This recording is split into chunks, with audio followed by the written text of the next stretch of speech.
Good morning, everyone. My name is Eric Moyer. I'm one of the general surgery residents at Penn State. So thank you to SAGES for allowing me to speak this morning. And I'll be presenting my video on endoscopic wire-assisted closure of enteric fistulae.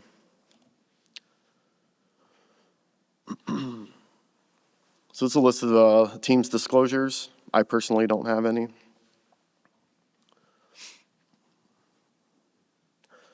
So you all know the fistula is an abnormal connection between two organs or vessels. So there's many different causes of fistulae, either spontaneous or iatrogenic.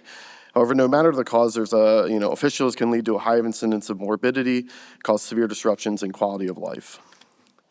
Our division has pretty extensive experience treating various forms of enteric fistulae through endoscopic approaches.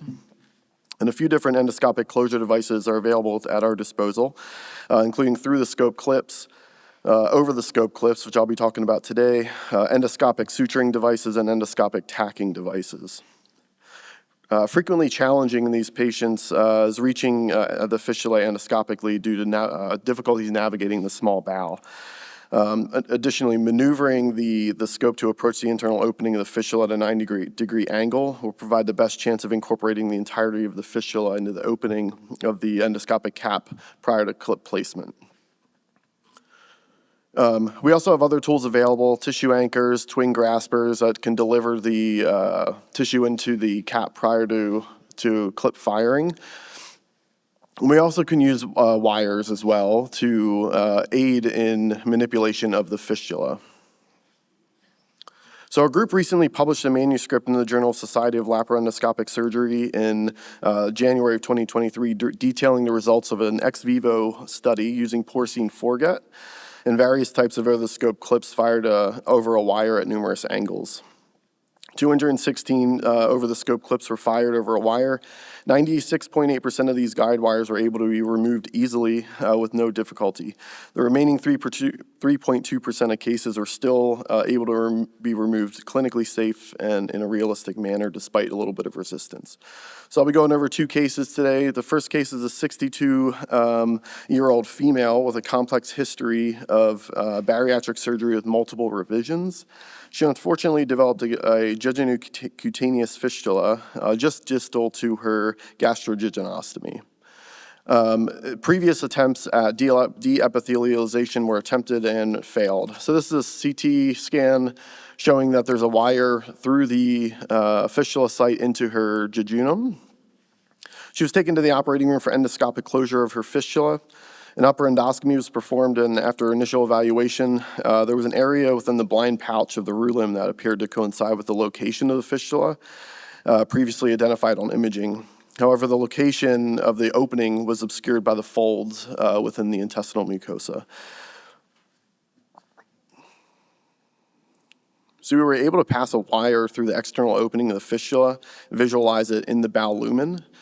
And this gave us the ability to grab the guide wire with a snare, and we were able to then, once we had it in our snare, we were able to pull it out through the mouth, and that gave us wire access across the fistula. We then loaded our scope with a 12/6 T-type over-the-scope clip, and backloaded it over the wire. And then we were able to manipulate the wire such that we were able to get our endoscope within 90-degree apposition with the fistula track prior to firing the clip. The clip was fired, and we were then able to remove the wire with little difficulty. Then we examined the clip, and it was in the precise location that we desired. We then ablated the fistula tract from the cutaneous side using APC ablation. Post-operative course, so her fistula output decreased significantly immediately post-operatively. However, about 2 months post-op follow-up, she developed recurrence of her drainage. She underwent a second procedure 5 months after the index procedure, and upon entry, the original over-the-scope clip had fallen off. And so we decided to re-ablate the tract and then place another 12/6 T-type over-the-scope clip. This time we didn't fire it over the wire. Additional leak test was performed at the end of the case, which was negative. And then unfortunately, 2 weeks after this procedure, she was still complaining of leaking at the fistula site. And she was ultimately lost to follow-up about 3 months ago because she was in the process of moving to a different state, so we haven't been able to schedule for another procedure. Second case is a 34-year-old male. He had a history of cystic fibrosis complicated by severe malnutrition, requiring gastrostomy tube placement. After its removal, he developed a persistent GC fistula at the site of the peg. We attempted at suture closure, but that failed. So we took him to the operating room. This was the fistula defect on the anterior aspect of the gastric wall. We first bladed the tract using APC ablation, and then similar to the last case, we were able to feed a wire through the abdominal wall. And we were able to grasp this in a similar fashion and pull it out through the mouth, giving us access across the fistula site. This, we used a 12/6 GC type over-the-scope clip for this case. Backloaded the endoscope over the wire, and then again manipulated the wire to give us appropriate apposition with the fistula opening before firing the clip.